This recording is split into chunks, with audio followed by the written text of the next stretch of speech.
This video will show you how to create interaction terms for your multiple regression.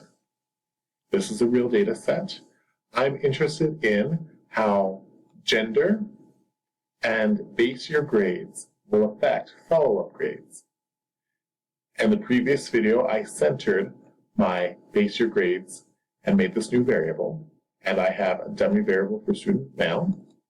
Those all zeros and ones, 1 if you're male, 0 if you're female. And I'm interested in an interaction between student male and base year grades centered. How to create the interaction term? I go to transform, compute variable, set. Right click, display variable names. I'm going to call my target variable interaction or inter underscore male underscore base year grades or BY grades centered. I will find the variables I'm interested in using to create my interaction terms. In this case, it's student male, and I will multiply it by the other parent variable. So I'll put shift 8 or star and put in base year grades centered. So all I'm doing is multiplying student male times base year grades centered.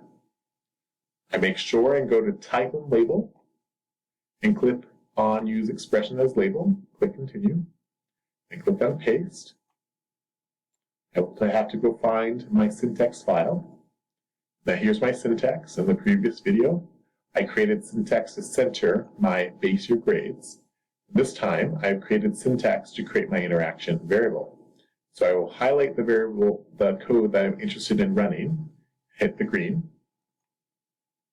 and I have a new variable called inter underscore male underscore BY grades underscore centered. And here's the code that was used to create this variable. I'll double click on 25. And here's my variables. Let's see if it worked. So student male is 0 for the first student. His grades is 0.83. 0 times 0.83 is 0. Student male is 1, so this is a male. Times student grades is negative 0.47. 1 times negative 0.47 is negative 0.47. So it looks like the multiplication worked and I have my interaction term.